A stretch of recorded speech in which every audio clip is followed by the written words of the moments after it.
Ne zaman özünə inamlı olacaqsan? Deyir ki, iPhone 17 alanda. Çox qəribə bir tendensiya yaranıb. Ələlxüsus da bunu xanımlarda müşahidə edirəm.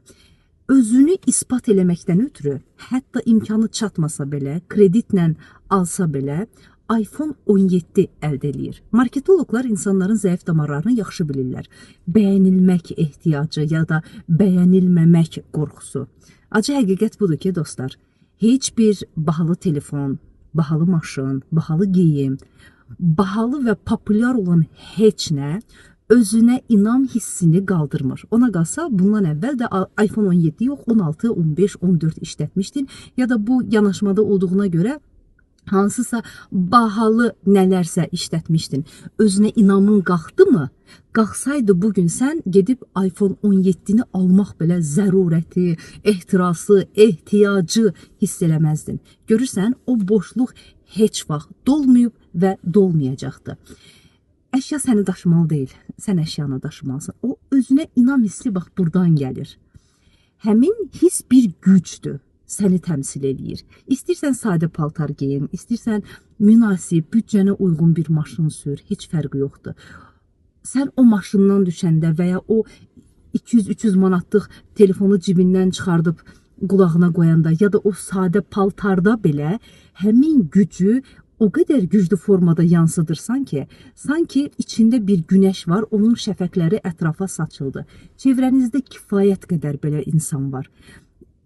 Dırnaq içində deyirəm, tişört geyinir, cins geyinir, amma onun ədası, onun duruşu, onun səsi, onun baxışı, onun o özünə güvənməkdən irəli gələn kiçik jestləri, mimikaları belə olduğu məkanda onun yerini dəqiq təyin edir.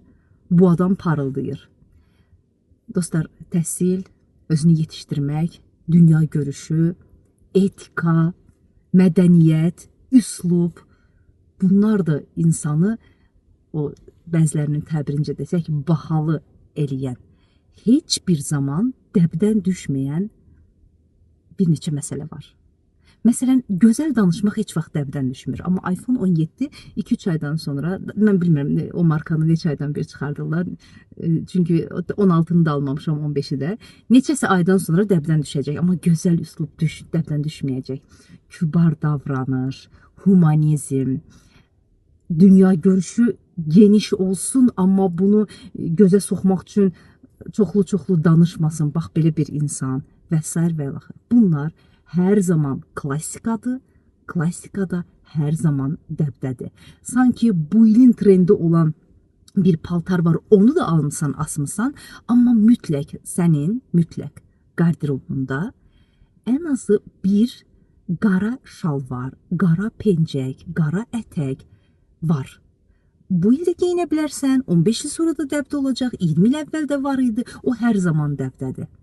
Odur ki, əziz dostlar, ələlxüsusda əziz xanımlar, inanın ki, o markaların heç biri sizi daha gözəl, daha zərif və kaş onun yerində olardım deyiləcək vəziyyətə gətirmir. Bu acı həqiqətlə barışın və marketoloqların işgəncə tələsinə düşməkdənsə həmin pulu verin, gidin psixoloqlarla danışın, fərdi inkişafınızla məşğul olun, depressiyadasınızsa sizi xoşbəxt eləyəcək bir neçə məsələyə boylanın, məsələn, gidin qan təhlilləri verin, baxın, görün, bəlkə sizdə hansısa dəyərlər aşağıdır, yuxarıdır, onlar sizin hormonlarınıza təsir eləyir.